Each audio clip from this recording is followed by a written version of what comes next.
How's it going, everybody? Today we're going to be working on a Chrysler 200. We're going to be putting brakes on a Chrysler 200. It's actually my son's car, so that's what we're going to be working on today. What year is it, Bubba? What year is your car, son? What year is it? 2011 Chrysler 200 Touring. We're going to put brake pads on it. Actually, I'm going to supervise while he puts brake pads on it. So I'm just here in case he needs any help. And what you want to do when you start off is when we put it on the lift here, there's lifting points on your car where your jack goes. Like to jack up each corner of your car. And that's where we're putting the pads for the lift. It's right on those jacking points. That's the spot that they say is the right spot for you to pick up your car. So that's the spot we're going to use to pick up this car. People sometimes put the lifts in the wrong spot, or their jack in the wrong spot, and ends up bending the lip of the. There's a seam underneath there that your two pieces of your body panels and stuff will come together. A lot of times people put it in the wrong spot, and that seam is not reinforced in the middle of the car, or they're trying to pick up too much weight with the jacking up the center of the car, and it ends up bending them all out of shape. So pretty straightforward.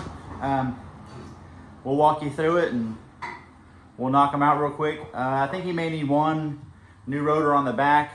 We might end up changing both of them, but we've already changed the front rotors last time we did this a while back, so it shouldn't need front ones, but we'll get into it and we'll see what it needs.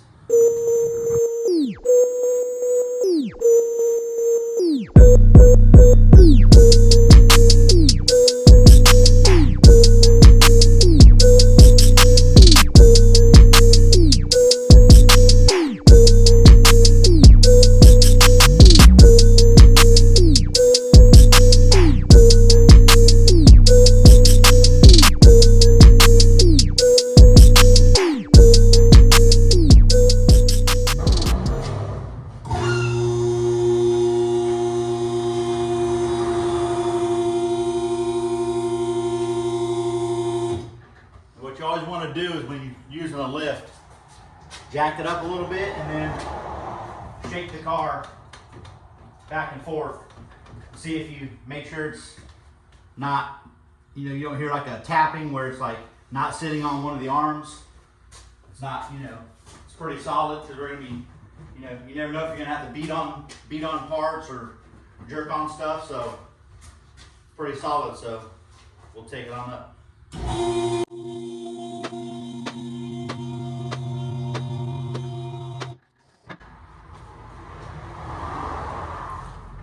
I'll show you guys what I'm talking about. So see right here how we have the jacking point for the car. That's where we put, now there, that one there on the back, that's where we put the lift arms. Because that's going to be the best place, because they actually engineered the car for that to be the strongest point. So that's where you want to jack it from, even with a lift. Keep from bending anything.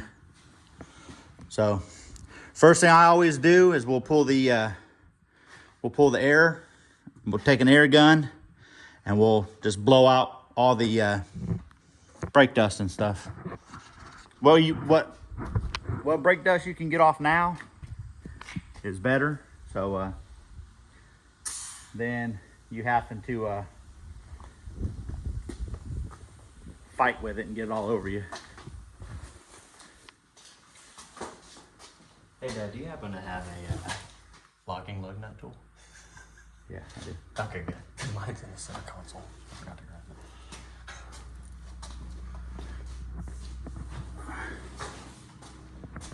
So see, that's another thing people forget. Stuff inside the vehicle. When you put it on the lift and you end up having to take it back down. But I do have a locking lug nut tool, so no worries. As soon as I can find it. As soon as I can find it, I've got one. Ta-da! That'll be a 19 millimeter for that.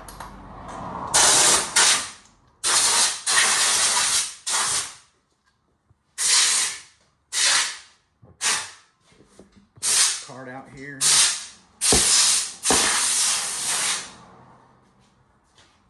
Get the stuff we need.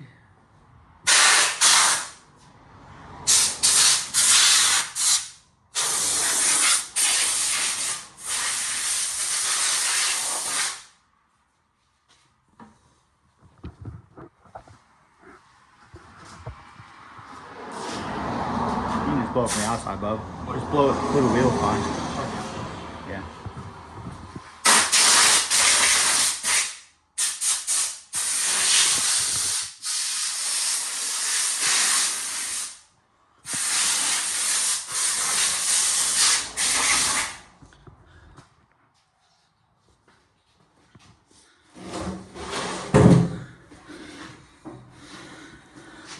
These brakes are going to be hot. He just drove 30 minutes to get here, so.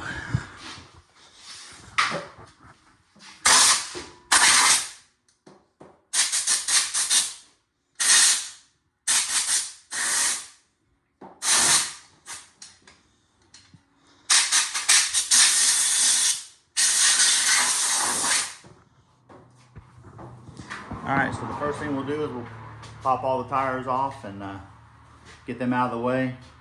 And then if he wants to rotate them while we're doing it, I don't know when's the last time he did that. We can rotate them too. Yeah, it wouldn't hurt. So we'll go ahead and rotate them too. So we'll always take the tires off, move them where I want to put them, so that way when I put them back on, I don't forget to rotate them.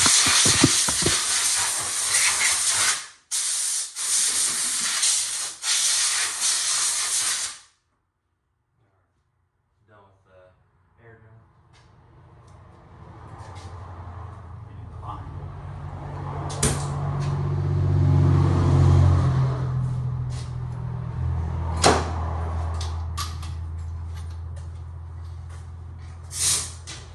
So what's special about like a locking lug nut tool? What's different from locking lug nuts to normal ones? Just how the outer casing is. Keeps people from stealing them. Really? Yeah, because if you don't have this tool, Yeah. then if you have a 19 millimeter, you can take off your wheel and steal your wheels.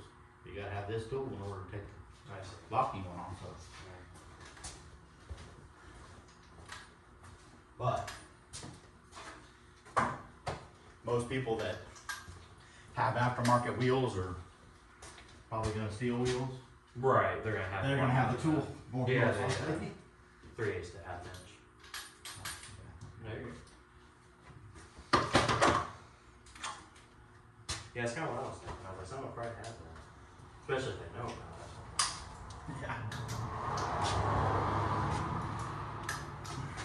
I'll be the cameraman today, so it's a little different for me.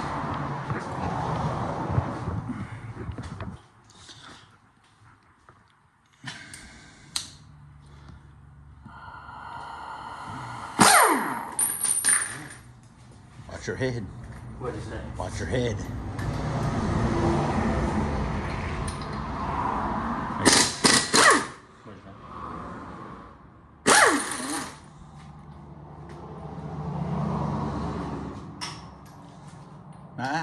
Yeah. Locking's only on one of them, isn't it? No, they're all locking. Are they? Yeah. Oh, that's the style of Yeah. lug nut. Right, yeah. I thought you only had one locking one. That was Oh, like, is that usually how they do it? They just put one of them as locking? usually. Oh, really? But I mean, there's you can buy sets that are like that. Oh, okay. Yeah, I think they're all like that. I'm pretty sure.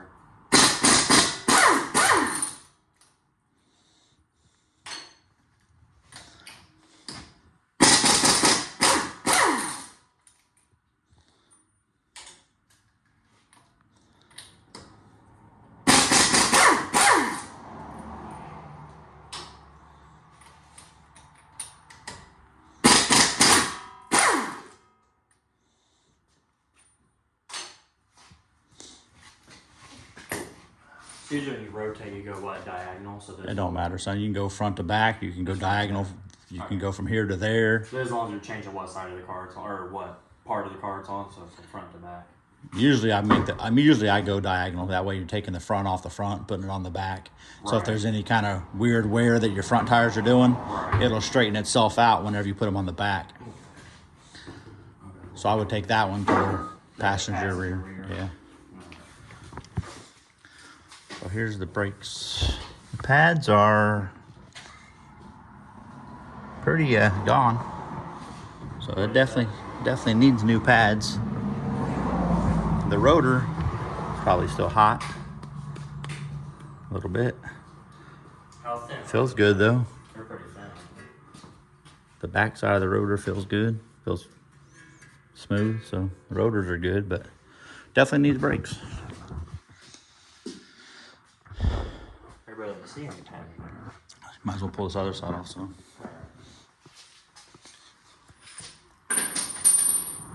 I kind of figured that. That's one thing I noticed. Like, not that I was ever aware I didn't have any brake fluid leaks, but I noticed kind of here recently my brake fluid's been a little lower than full. So I was like, oh, it's got to be somewhere because, you know, you'd have to push that pedal in harder if you have less pads. So there's more fluid trapped in your brake lines. Yep. And I had to put the pedal in a lot further. And I'm like, yeah, I feel like I have to push this down really hard, so I don't think that's right.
This one is definitely low pads on this side too.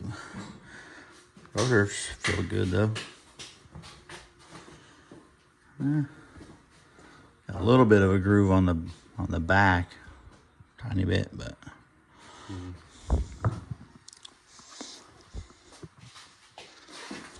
When's the last time we did these? Brake pads? Yeah. Oh, it's probably been. I think it's been 3+ years. It's been a while. From the last time I remember. I think the last time You can we leave did that there, we son. did it out the garage. You can leave that there. You're gonna need. What'd you say? You're gonna need to pull off this bolt and this bolt. And then that releases the caliper. Yeah, so you're gonna need. From the rotor. You're either gonna need that gun or you can use this one. Which one? Ratchet. Use that one if you want. Probably might be a 15. 15. Maybe. Nope. 13. Nope. 14. 14 millimeter. 14. So basically, in order to get these off, there's one bolt here, and then there's one bolt on the bottom right here. And you pull those off, it'll release the caliper, and you can rotate the caliper up out of the way.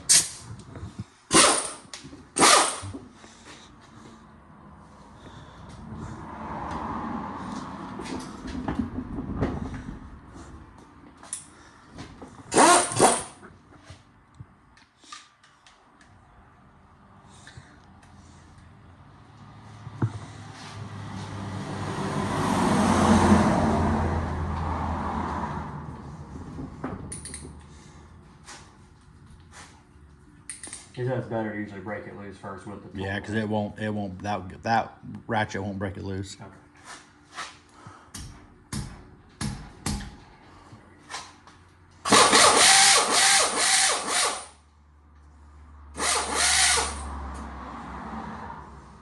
Supervisor's arrived.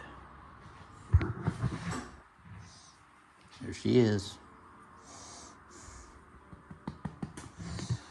Here to check it out.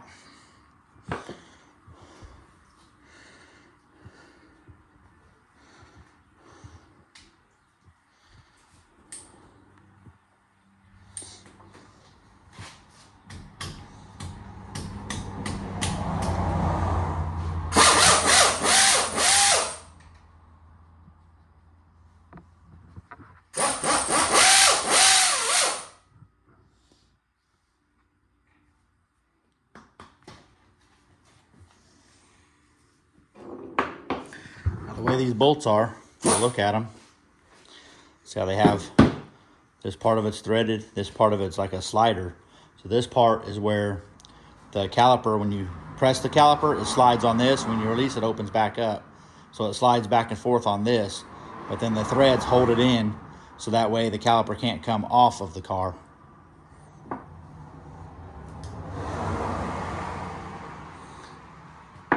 I noticed one of them has a little black piece on it on the end and the other one doesn't. So one's probably a top and one's a bottom. That one's the top. So the top one had the little plastic piece on it for some reason. I don't know why that would be, but never know. Just make sure you put it back.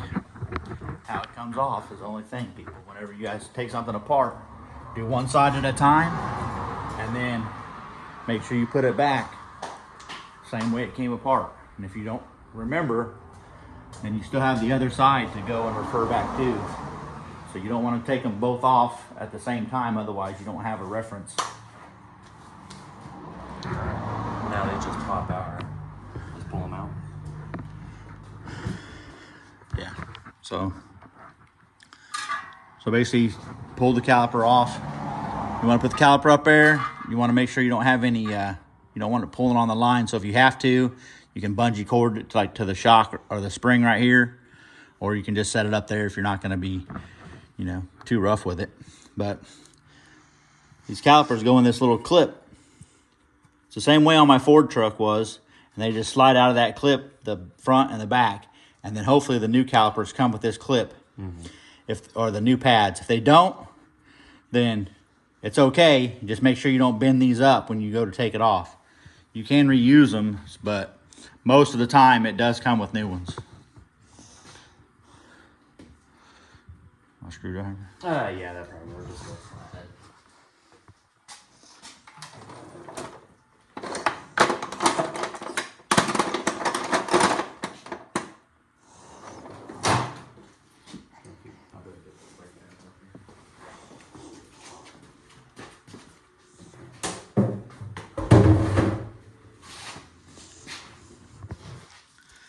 And once again, my garage is too small.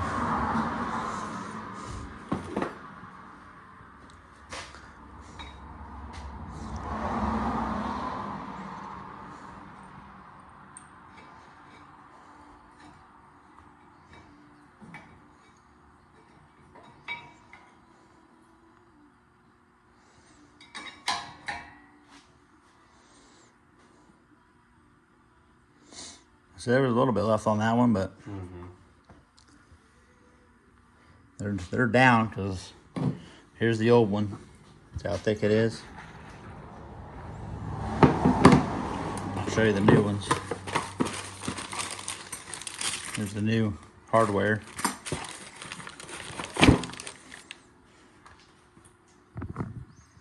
Now this whole clip, that's all one piece, and then all the way around both sides of the rotor. No, Just like, yeah, but you gotta pull the inside pad off first.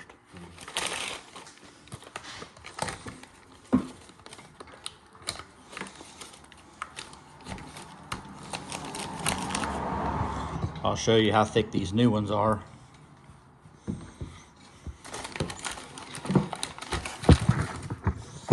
Get them out of the package.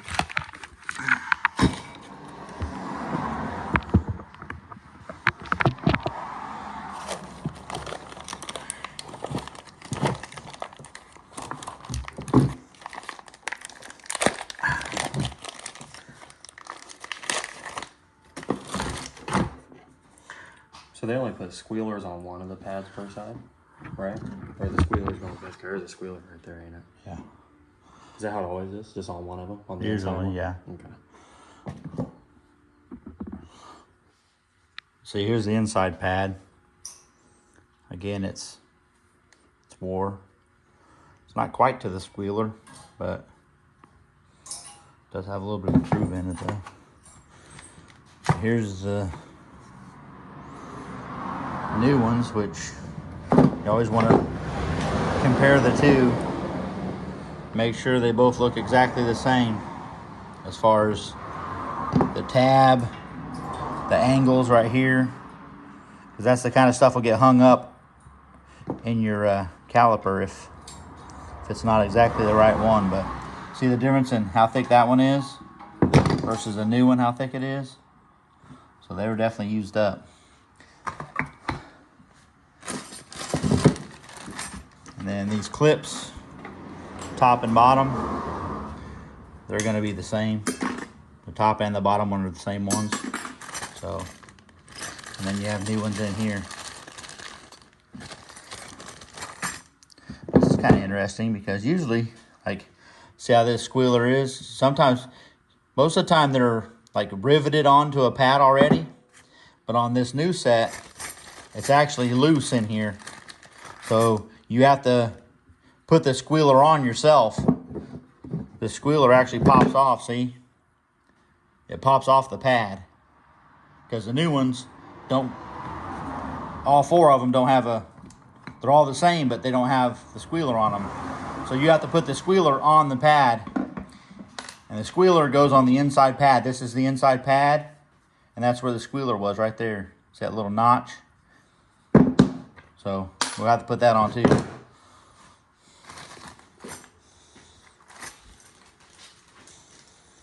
So now he's got the metal pieces off. You always want to check all these little surfaces right here. Sometimes you'll have rust build up on there, and if you do, you want to get all that rust build up off there before you try to put your new metal pieces on. Otherwise, they won't fit on there right. And what I usually do is, since how these are those slider bolts where the caliper slides back and forth, what we'll do is we'll put white lithium grease on here before we put these back in.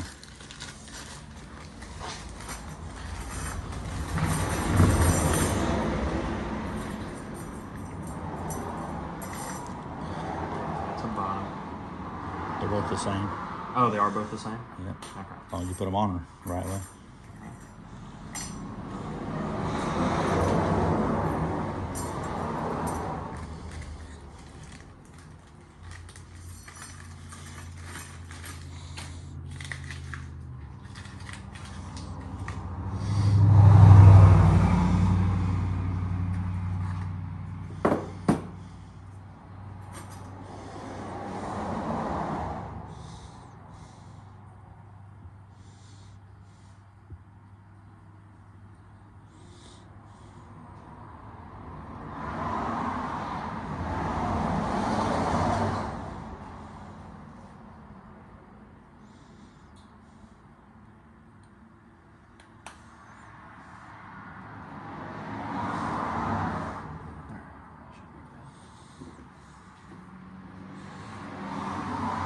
So really, all of them are going to have a notch for a squealer, right? Because either one. Because they're all the same, yeah. Right. I'll start with this. You gotta put the clips back on. Where's that? You gotta put the clips back on first.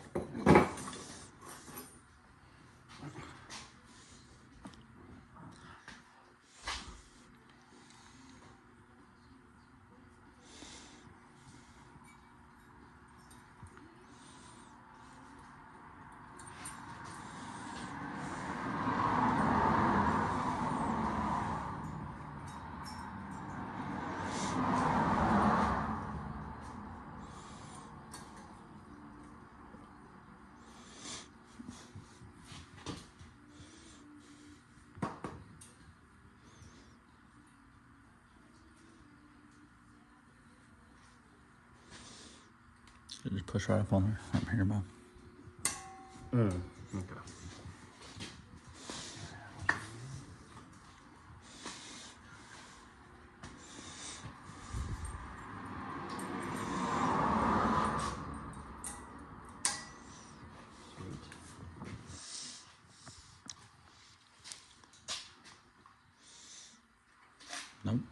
Screw levers on the inside.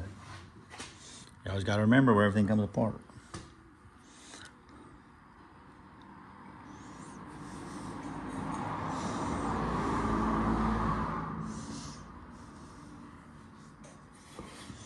What are you huffing about?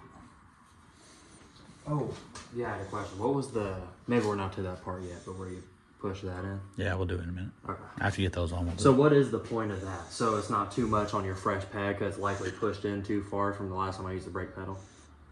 Way So too far in, because now it had to squeeze in this far. Right, it only has to go like that much now. And now that's where it's at. So now you have to push it back in to give it enough room to go over your new pads. Oh, okay, I see. And when you do that, that'll fill up your fluid tank a lot, right? Because it sends it all back through. Yep.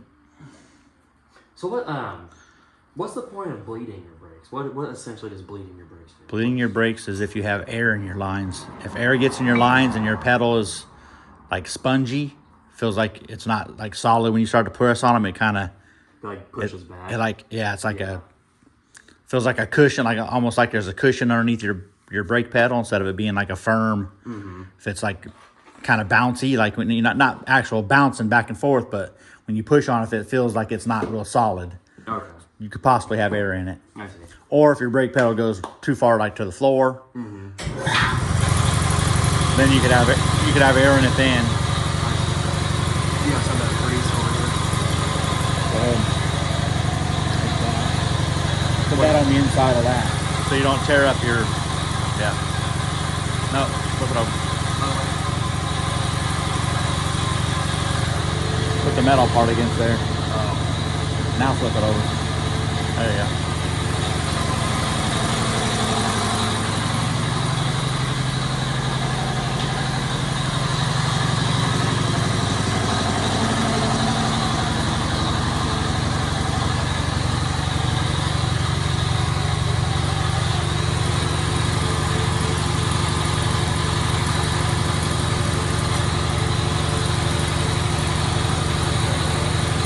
As long as you don't hit nothing on the back of that.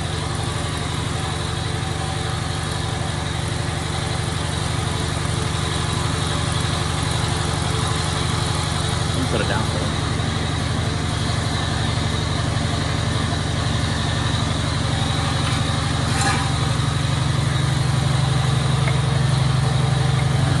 Right there, I guess.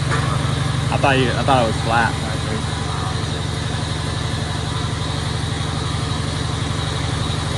Go ahead. Keep going in.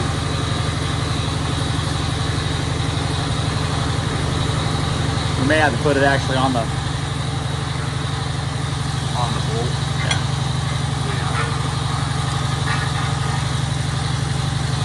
Open it back up a little bit. There you go. Good. Yeah, there you go. Go ahead. And go slow. You don't want to push it back in too fast because you're pushing the fluid back into your reservoir up there. You don't want it to. Because you figure there's air in the top of your reservoir above your fluid. So when you're pushing the fluid back in, you don't want to squirt all the fluid out the cap. You just want to go nice and easy. And they should push in fairly easy, guys. It shouldn't be real hard. I mean, they should go in fairly. I mean, like he's barely putting any real pressure on that to get it to go in. I mean, it's firm pressure, but it's not like you're cranking it with an impact gun. And once it bottoms out, once it stops, then you know you're done and you can back it back off.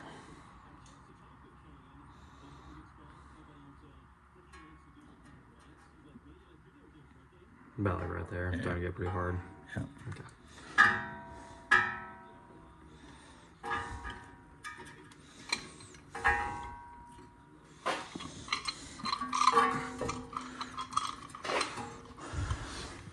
You just want to use one of your old pads to do that.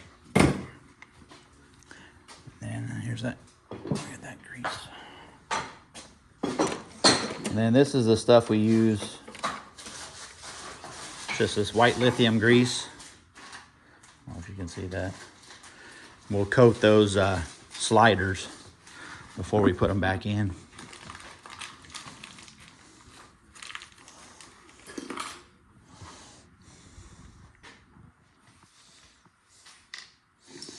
Yeah, it's about this whole sliding part pretty much. Yeah. You don't need a lot. Probably enough for both of them. All right.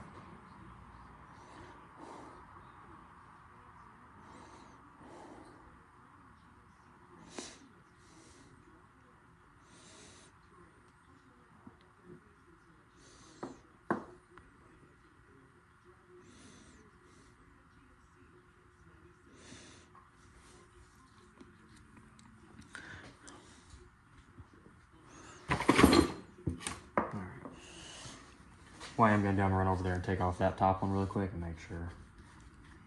I'm like 99% positive that that one goes in the top, but I will play it safe.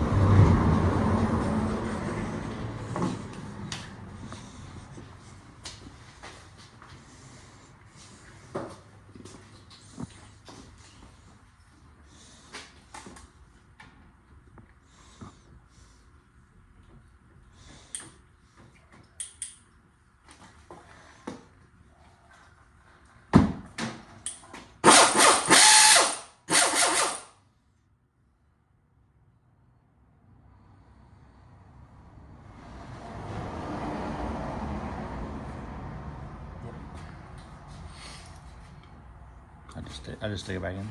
Stick it back in there. Just Just leave it loose. yeah. Alright, yep. That is correct.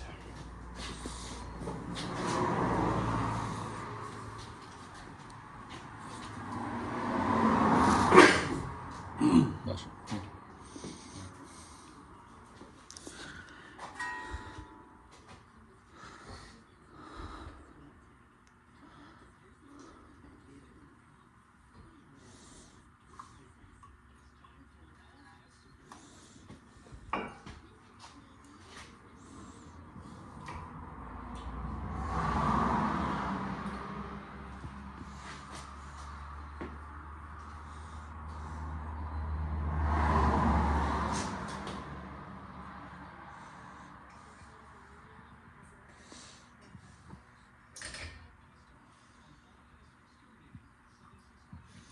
You always want to start the bolts by hand, so that way you don't cross thread anything.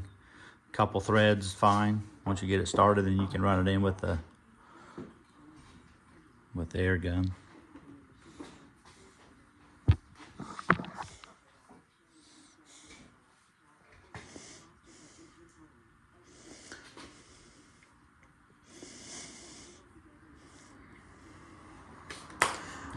These bolts do have a torque on them. This gun right here will only put it to probably about 40 foot-pounds. So I run it in with that gun and then just give it a little, just to make sure it's snug, but run it in with that gun and it's probably about good.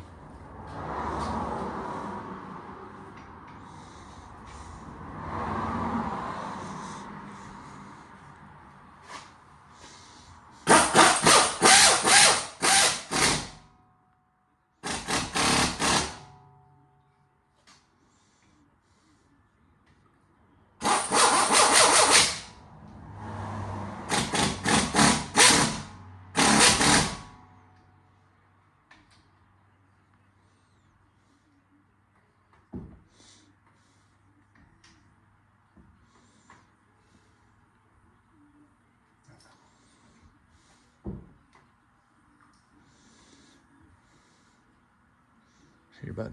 What is that? I can't get over that. There we go. Just hit. There we go.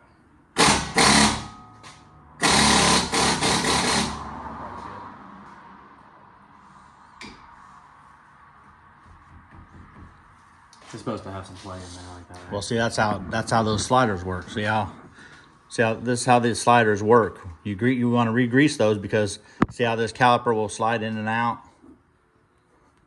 I mean, moving it like that. So basically, when your piston pushes out, it squeezes the pad, and the caliper will move out this way. So then now, when you let off the pedal and the piston retracts back into here, this slides back and gives your pads leeway, so your pads aren't rubbing You don't want your pads to be like dragging on your rotor, so it squeezes it, you know, pushes out like that, and then when you release, it's a floating caliper like that. So that way the pads can come apart a little bit, so you're not, you know, constantly rubbing your pad off as you're driving. So there's one down. Now we'll do the same thing to the other side. Rinse and repeat.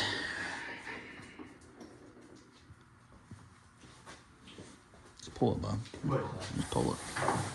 Plenty of air hose.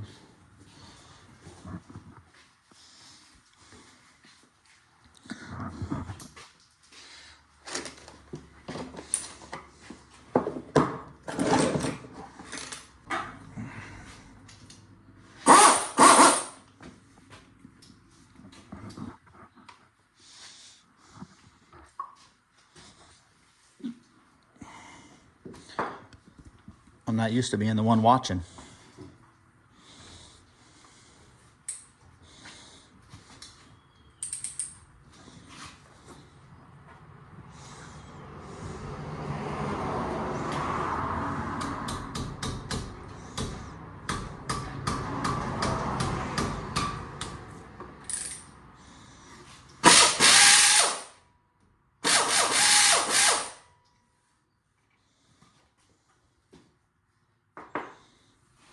Here's another little trick too, bub. Before you take this off, that way you may not have to use the clamp. If you take your caliper, since it's a floating caliper like that, if you pull on it, shove itself in. It's gonna pull itself in. Okay.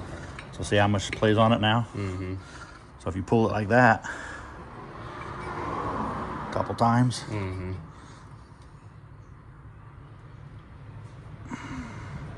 so I'm basically pulling the caliper against the back of the pad, and now I've essentially pushed that back in already. So now it'll probably go over the new pads and we won't have to use the clamp at all. It's just a little time saver. Sometimes it doesn't work that way, but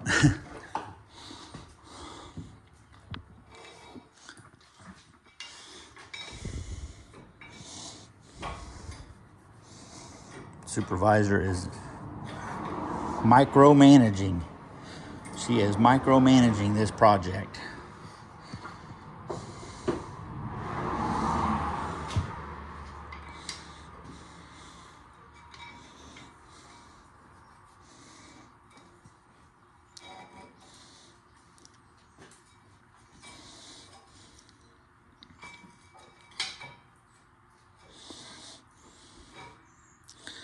This is probably the first time you've done this by yourself, huh? Yeah, I think so.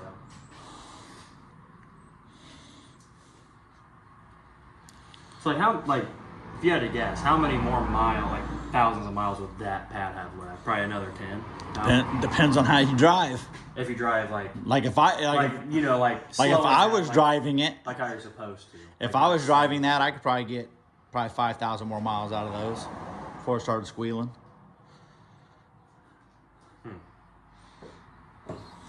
But that's me driving. I mean, I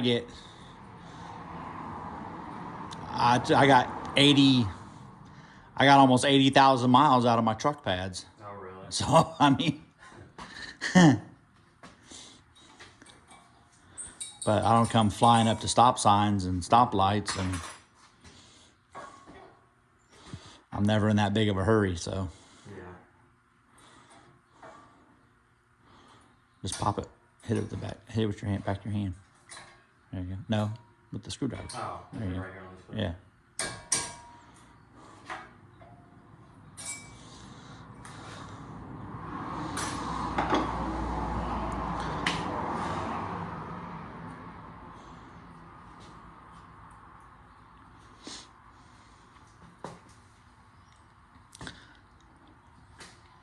This is how long it takes people, especially when you're first doing it.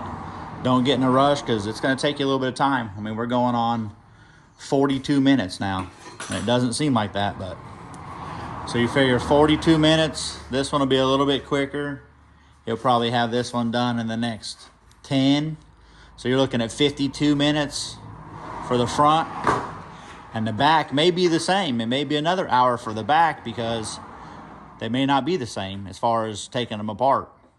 Now, if they are the same as far as coming apart, then you'll probably do a little bit quicker because you've already done 2. So just don't get in a rush and pay attention to what you're doing and don't forget any pieces.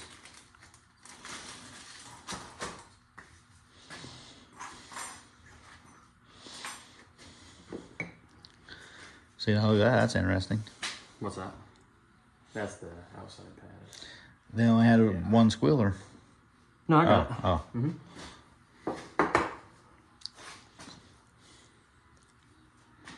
And now you can fit your squealer to the top corner or the bottom corner, right? It don't matter. It's I'd just, put it on whatever one to come off of. It probably doesn't matter, but yeah. I think it was top corner. well, if you look at your old pad, I can tell you. Take it off already? I don't think so. Should be in there.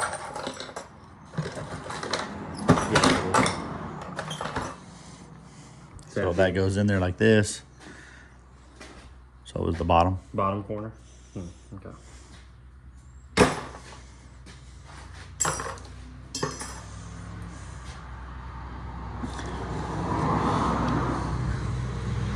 Shouldn't matter either way, but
notice I cleaned the garage. What is that? Notice I cleaned the garage finally. Yeah.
There you go, there's the front. So now you can get rid of all this junk. That way you don't get any parts confused from the front to the back. So then we can roll our cart to the back.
Well, he tried to hit you with a socket, didn't he?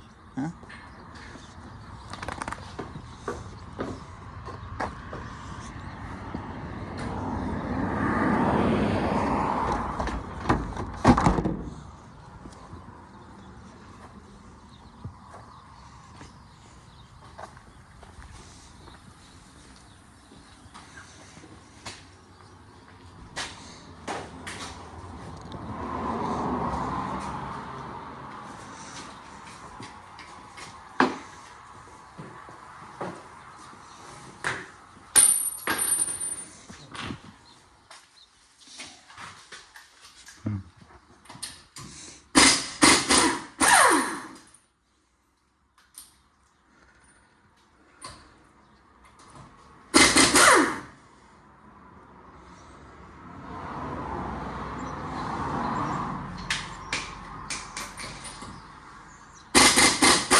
All right, now on these, pads are pretty well used up. Rotor feels pretty good on this one. Can't really feel the back of it that good yet because the heat dust shield goes all the way around on these, so we'll have to feel the back of the rotor when we actually pull the caliper off. But it's the same thing. Got a bolt here, bolt there. Same thing, caliper just comes right off. Now on this one, the pads actually mount to the caliper. They don't mount to the bracket like the front. And look how much smaller these are compared to the fronts. They're like half the size. And that's typical. Your front brakes do about 75% of your stopping, so they need to be bigger. So it's pretty typical that they would be bigger on the front of most cars. Now, if you have a high performance car, you know, like a, you know, probably like a Corvette or a Mustang or some, you know, GT or something like that, they may be the same all the way around. That's the same size. 14. What's that? Is it a 14? I think so,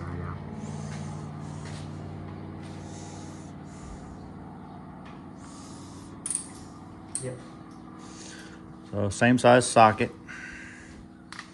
which that makes it nice. That's Dodge. If this was a Ford, you'd have had to grab 3 different sockets by now.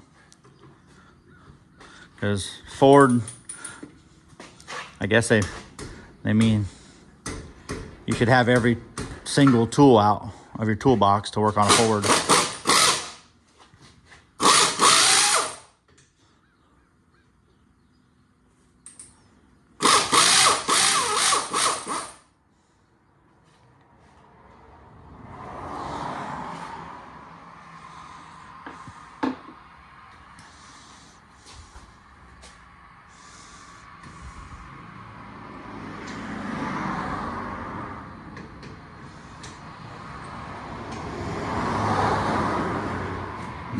Now what? That is the goofiest thing.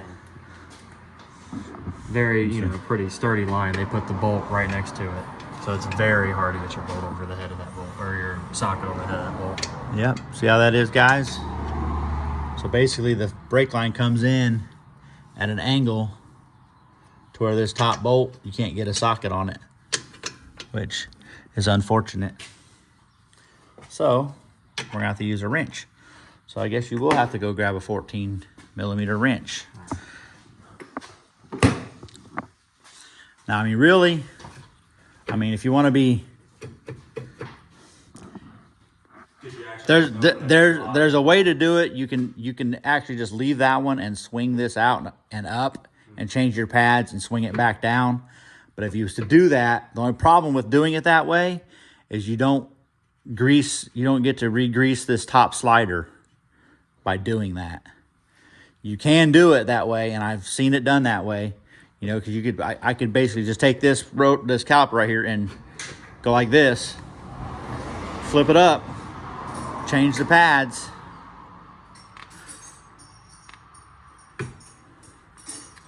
Actually, you can do it, bub.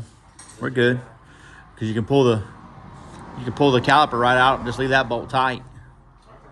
Pull the caliper with the pin right out, so we can pull the pin all the way out. Just leave it in the caliper, and we'll just slide it back in when we're done. Wait, what? You just pulled that completely out? The top one? Yeah. See? So why does that work? That is because you tighten the bottom one, and that one has the brake line right next to it? Because now when you go back over the rotor, you tighten the bottom one, it can't come off, because it's hitting the rotor, it can't come off. Right, well, yeah. So once you get one bolt out, you can rotate it up, clears the rotor, then you can slide the one out. And we can re-grease it. All right. Yeah, so that works for me. Okay. But these are completely different. See how there's a little clips on the caliper, and once we undo that, well, then the one on the inside actually has a little metal clip that it goes into. So this clip, top and bottom, is probably replaceable, and then you have to put that pad on. And then that one clips on the outside. So they're a little bit different.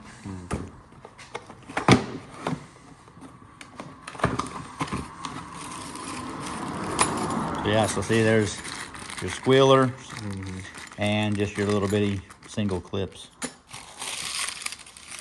And then your little bitty outside ones.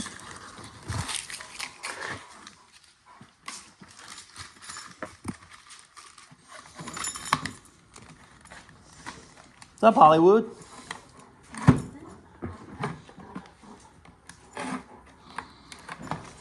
So it's 2 clips. I figured it was one big one, like the front's big. That's one on each side on the inside pad, and then the top one just goes straight into the inside of the caliper.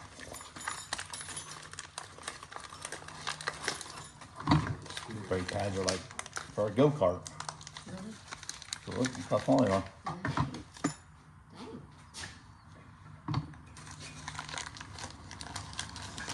guess a 200 is a go-kart, I guess. Yeah, basically. Not really high performance.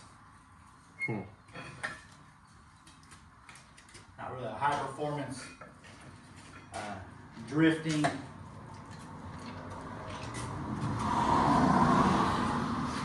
Before you put that back on, Bubby, you have this. What's that? You want to look at your rotors.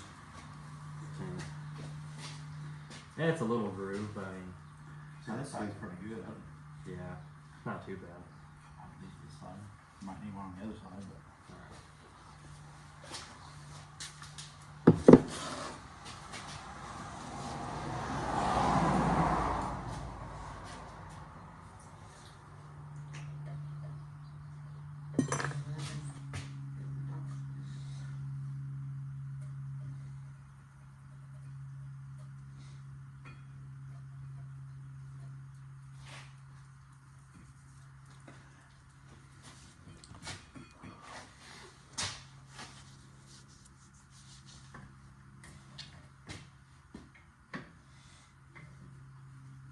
Right here. In that corner, you know, like I don't practice. I'll stick it that way. No, like this. No? You're wanting to pull it straight up off of here. Oh, it comes straight up out. Yeah. Oh, okay. Because if you try to go that way, you're going to try and bend that. Oh, I see.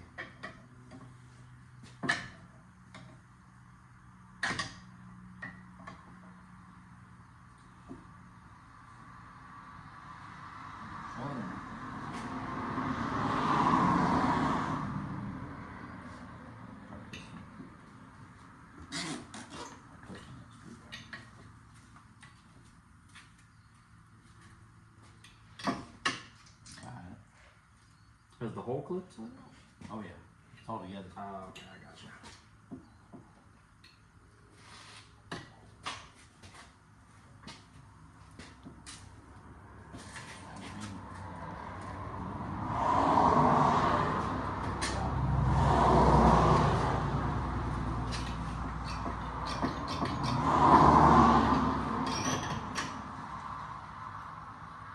See how it works.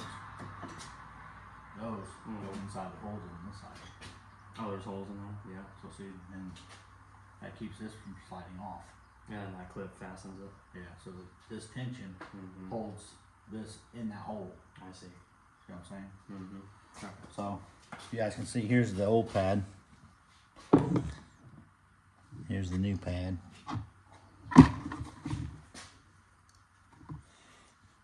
So, pretty big difference. They're used up.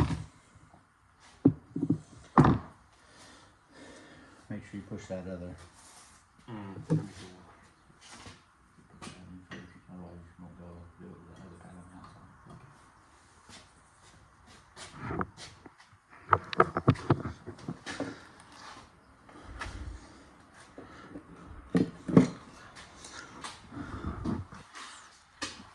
So now we're clamping this one again to push the piston in.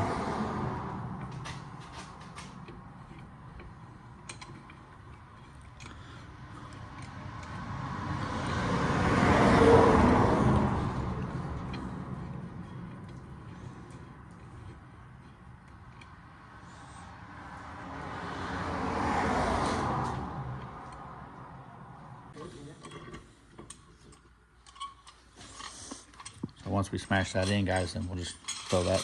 You don't need that old pad anymore. Yeah. Now that's running, right? Make sure you put your squealer on there. All right. I don't know who that is. Okay, yeah. There's hardly any curvature on that one. It's almost hard to tell. It's almost straight up. This one, it's on the bottom. Yeah, it's on the bottom again. Squealer? Well, it's on the top here, but it's actually on the bottom. It goes like this. So it'll be on the bottom. Or no, it'll be on the top. Yeah, on the top of that one.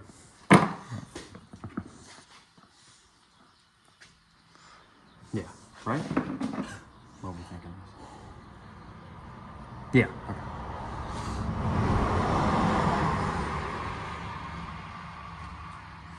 Oh, it goes over the side.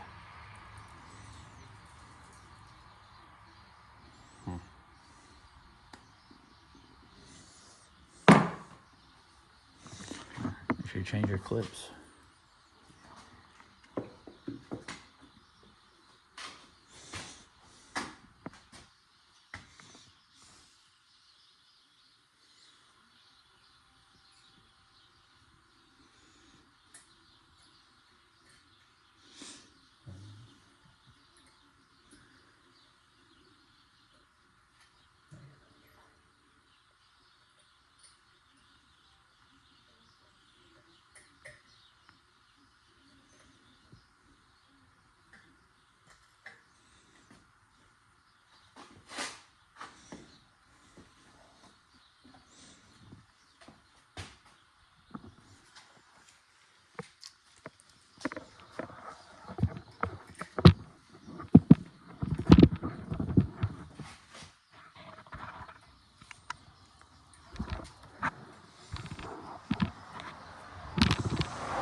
Oh, that's not good.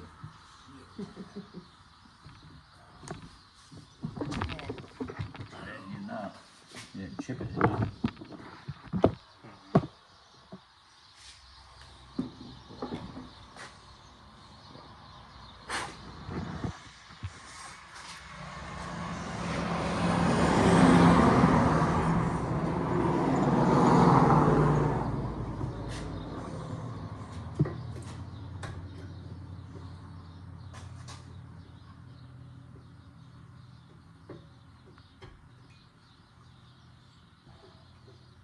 It is a pain getting these notches started in there at the same time.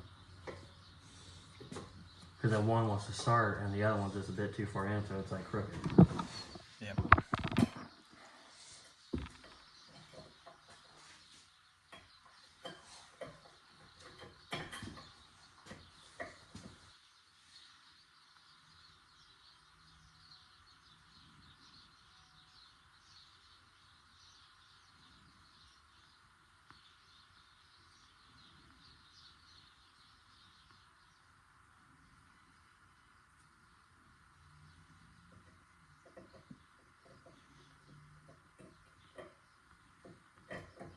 Put one in. Yeah, put that in all the way in. That. Press it down. I'll start the top. There we go. There you go. Back.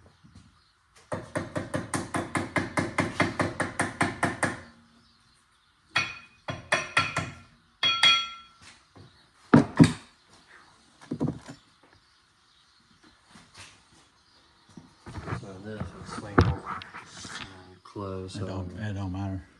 Only go. Yeah. Just, yeah. So what's a good way to like put the fork on the well, outside? these are the hard ones because you gotta. Yeah. Because you gotta press it like in because you want to spring this out And then like slide it and down. slide it down and it'll pop into those little holes. You almost have to do like one end at a time. Mm-hmm. Could I assist them by opening them? Or Yeah, is it kind you of can. risky? Okay, I didn't want to snap it off or bend it too far out. So like inch it down, kind of like that.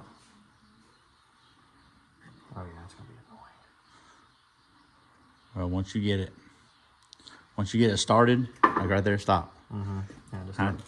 just hammer it down. Just take it, tap it right there in the center.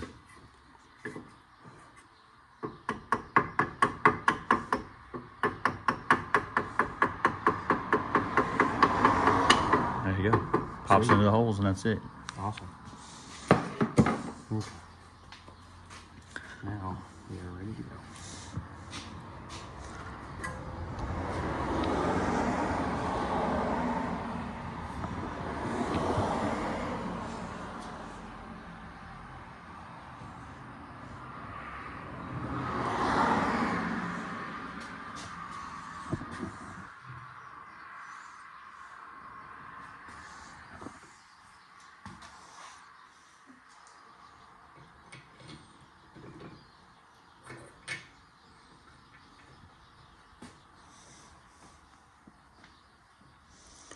What about that one?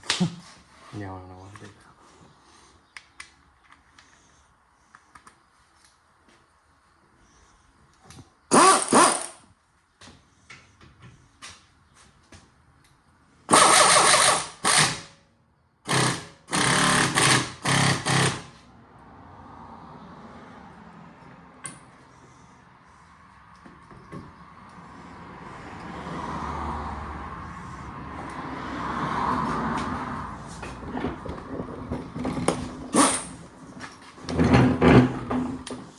3 down.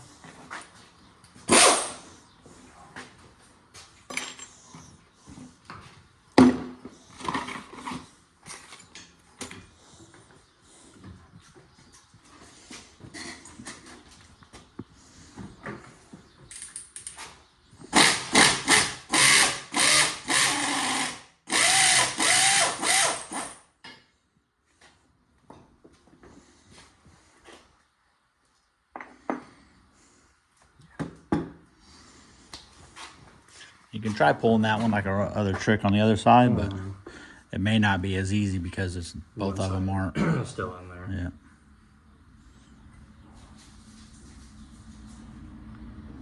That might work a little bit.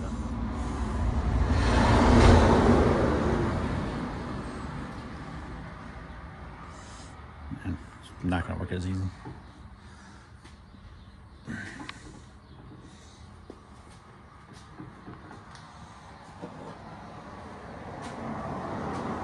Kind of go in the center. Try from right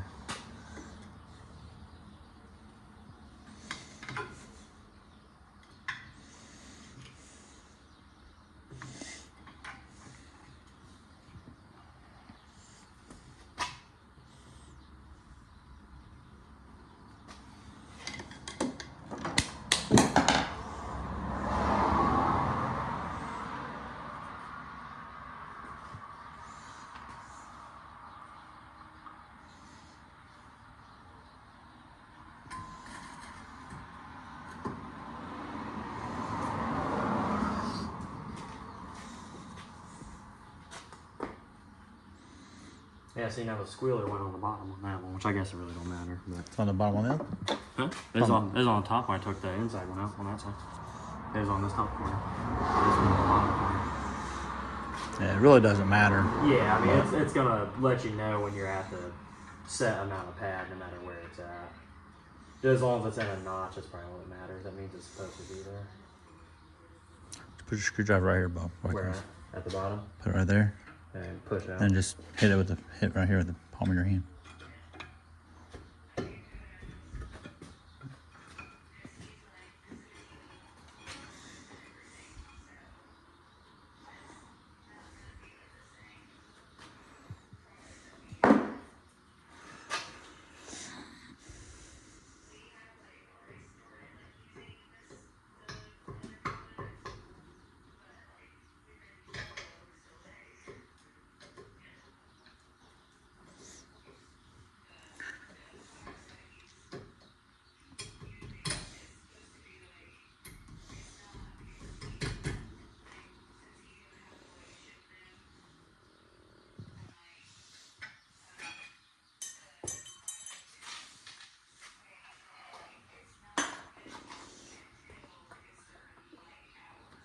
Go right here, son. Where at? You can get in right there. Yeah, just push from Yeah. Yeah.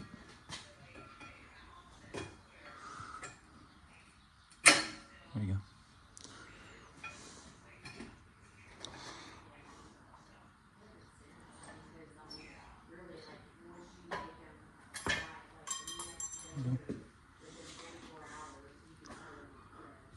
rotors are honestly fine. So I'll keep those because these ones will probably need changed eventually because those front ones are newer. So I'll just keep those in the trunk or in the garage. So whenever they do go bad, I have some. They probably got a little bit longer though, but just in case. You're gonna need that. Oh yeah. Oh, I forget what I wanted next. Ooh.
Yeah, I suppose that's only good enough.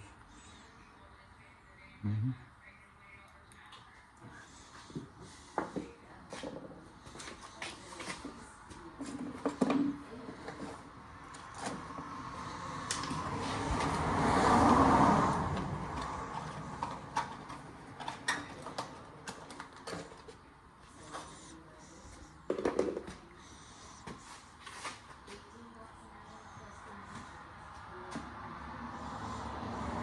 I wonder why all the top sliders have that black piece on Oh. them. Every single one of them does.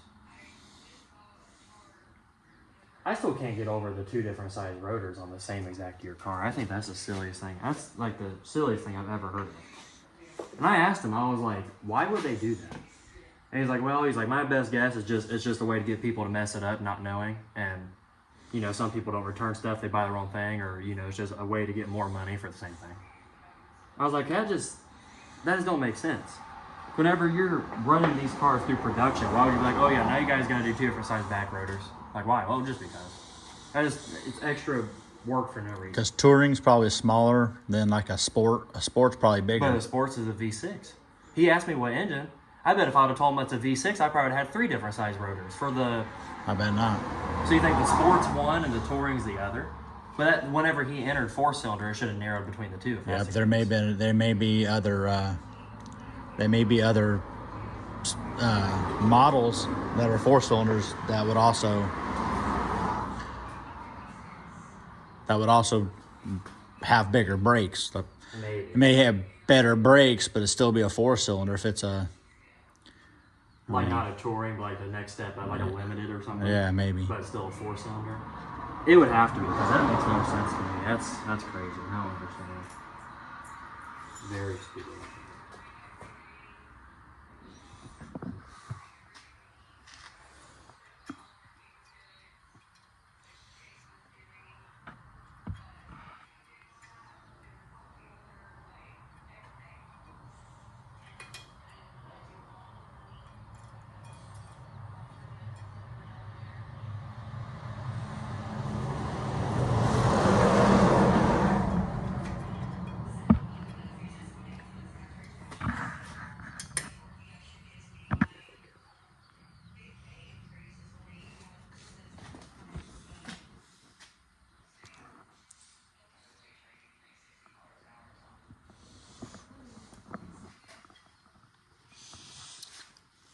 Then whenever you guys are doing this, it doesn't never hurt to take a gander at all your other stuff that's under here.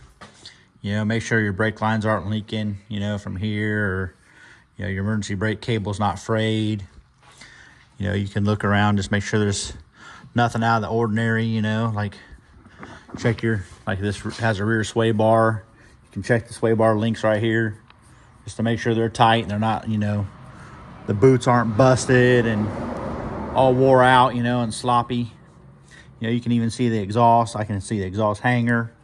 You know, I can see if there's any holes in the top of the muffler. You know, you can even see like the rear cradle part here where it's the bushings and stuff. And, you know, just take a quick glance at everything. I mean, you're already here. The tire's already off. So it's easy to do right now.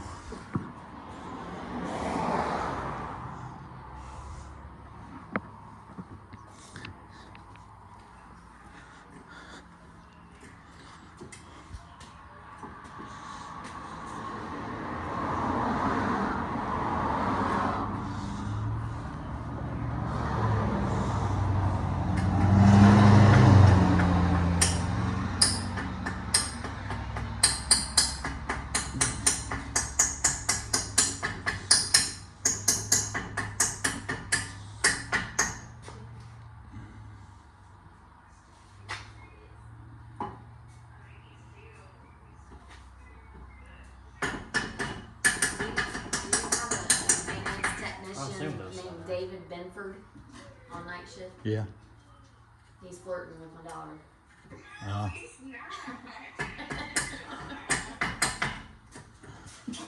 I'll let him know.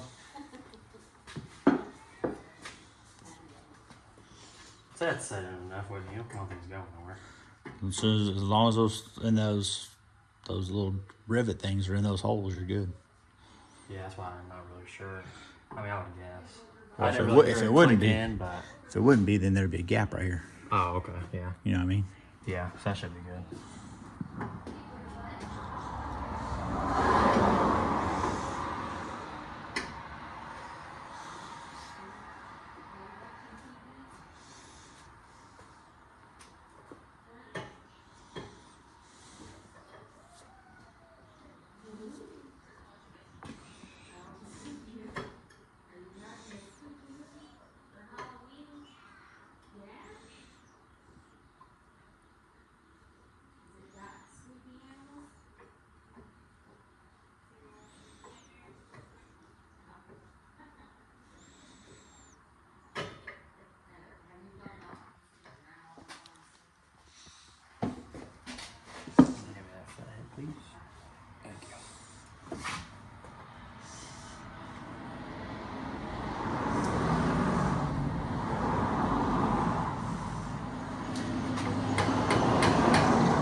don't think I'm cross-threading it, but it's kind of...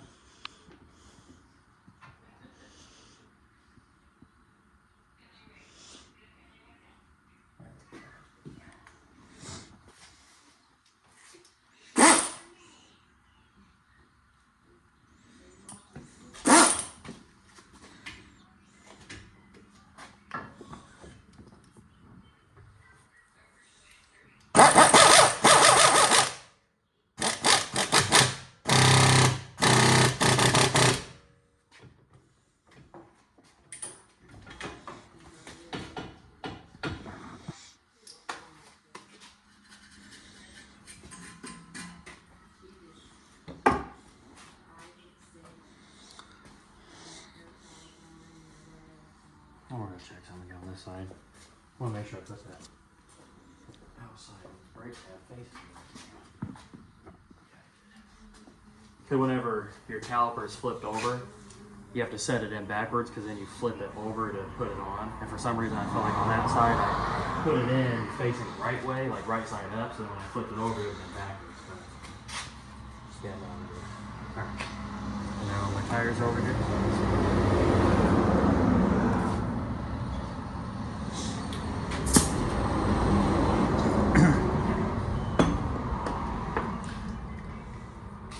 Now on this gun, just put it on Like the second number. side. Just put it on number 1. That one. Yeah, we'll That'll put them on. Then we'll put them on the ground, and then we'll torque it.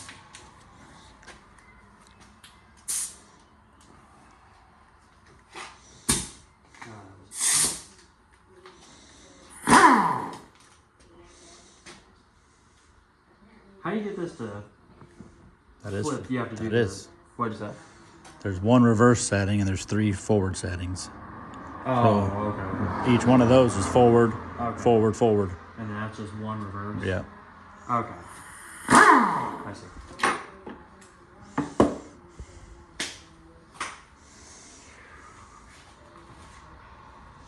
Now comes the fun part.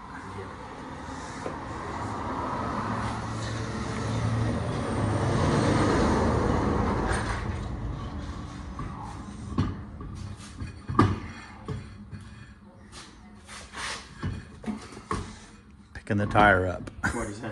Picking the tire up higher How did than. I do that? I got it on that stud just fine, but I missed a whole stud. I don't know how that happens. Was about. Let me try one more. Helps if I get a little bit low. Good idea.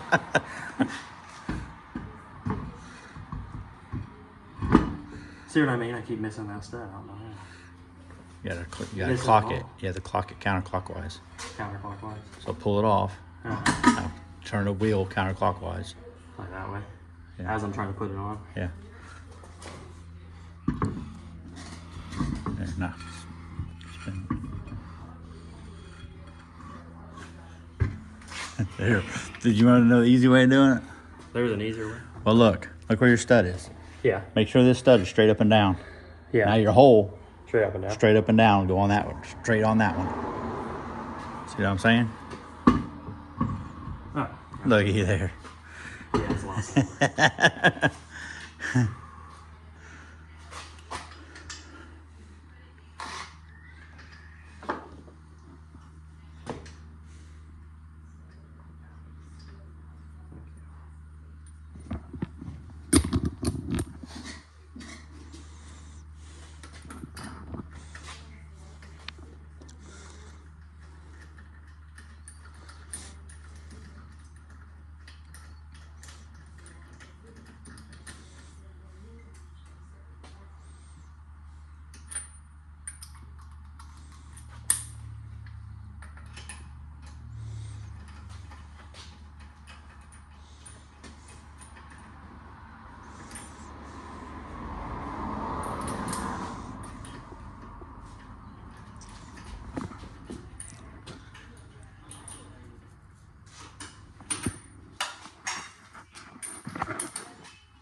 All right, so now what he's doing is setting our torque wrench to about 100, anywhere from 100 to 105 foot-pounds for this car.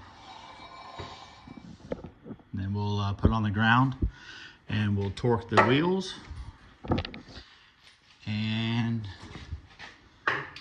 you want to make sure everybody, whenever you go to back out, that you push your brake pedal all the way in a couple times, because your calipers are pushed all the way out. So you're gonna have to, your pedal's gonna go down quite a ways the first, you know, time or two that you push it, until you push that caliper cylinder back out against the wheel, so, or against the rotor. So you don't want to put it in reverse and take off driving, and you get to the end of your driveway and go to hit the brakes and you don't have any. So make sure you always remember to do that. Ready?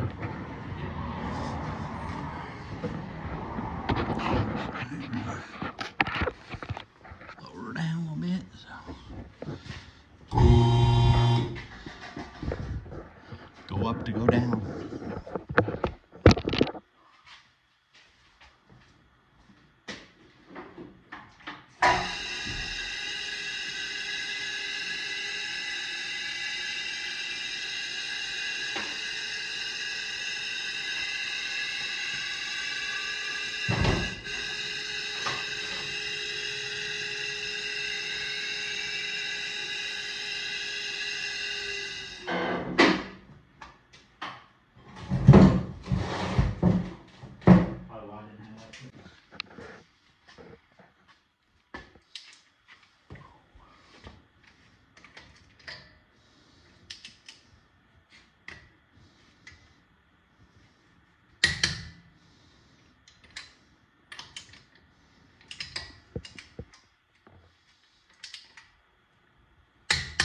Make sure you're just pushing on the handle bub, not the, don't put any weight on the head part, just the handle.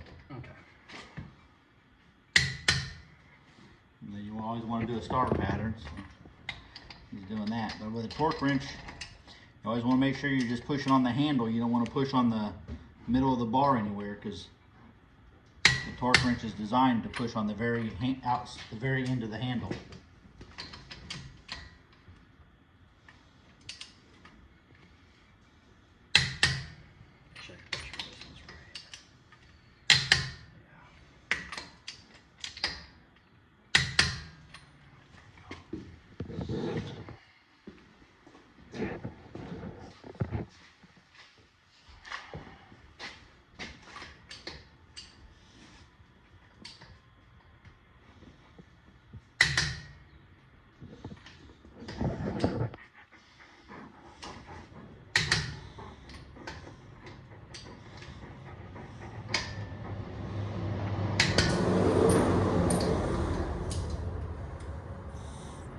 What?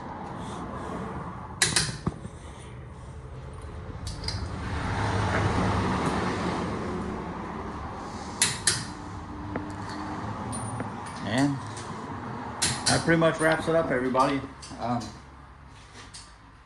Check your torque. Like I said, make sure you press your brake pedal down nice and easy first couple times before you try and put it in gear to drive forward or backwards.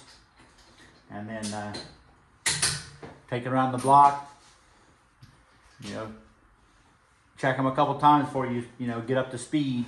Make sure they're going to stop you and everything. Make sure you got everything right. And then that's how a 2011 Chrysler 200, that's how you do the brake pads. He's never really done them on his own at all.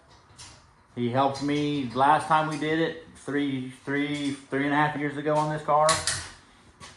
So it took probably hour and a half, hour and 45 minutes, and he's never done it. So you guys can do it too. It's not that hard. It's not that big a deal. You know, it'd save you from having to take it to a dealership. Like I said, you don't have to have a lift. It makes it a lot easier, of course, but you don't have to have a lift. You can do it with the jack that comes in your car. You know, your little scissor jack, if that's what you have. And your lug wrench. You can break your tires loose one at a time. You know, use your scissor jack, and you can do it like that. I mean, the only thing we used for this car was a 19mm socket with our special tool for our lug nuts, because they're like a grooved lug nut. They're not like a regular lug nut. They're like an aftermarket lug nut. So there's a tool that comes with that. There's a 19mm socket that went on that. We use a C-clamp, a flat screwdriver, a 14mm socket, and then, I mean, we're using a torque wrench, but push comes to shove, you don't have to have a torque wrench either. I mean, you can just put them on there and snug them down tight, you know, I mean.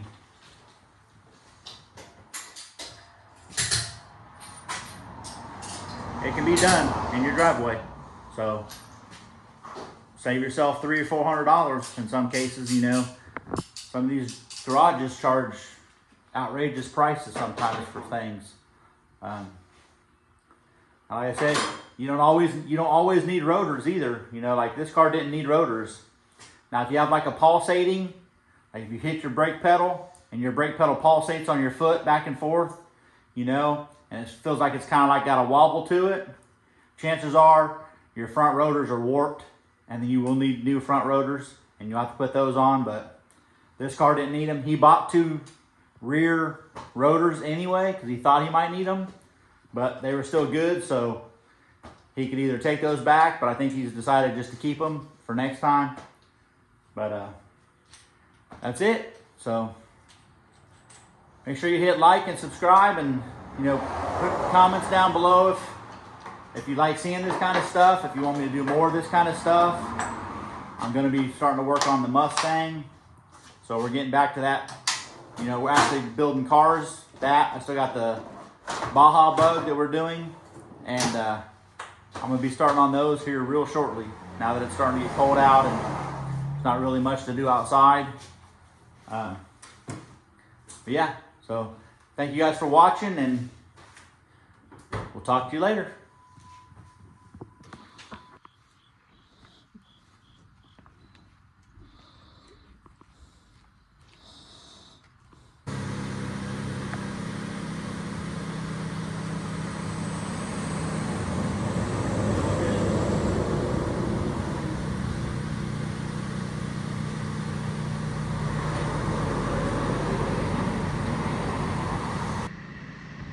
Supervisors are approved. Macaroni comes out here for the final approval.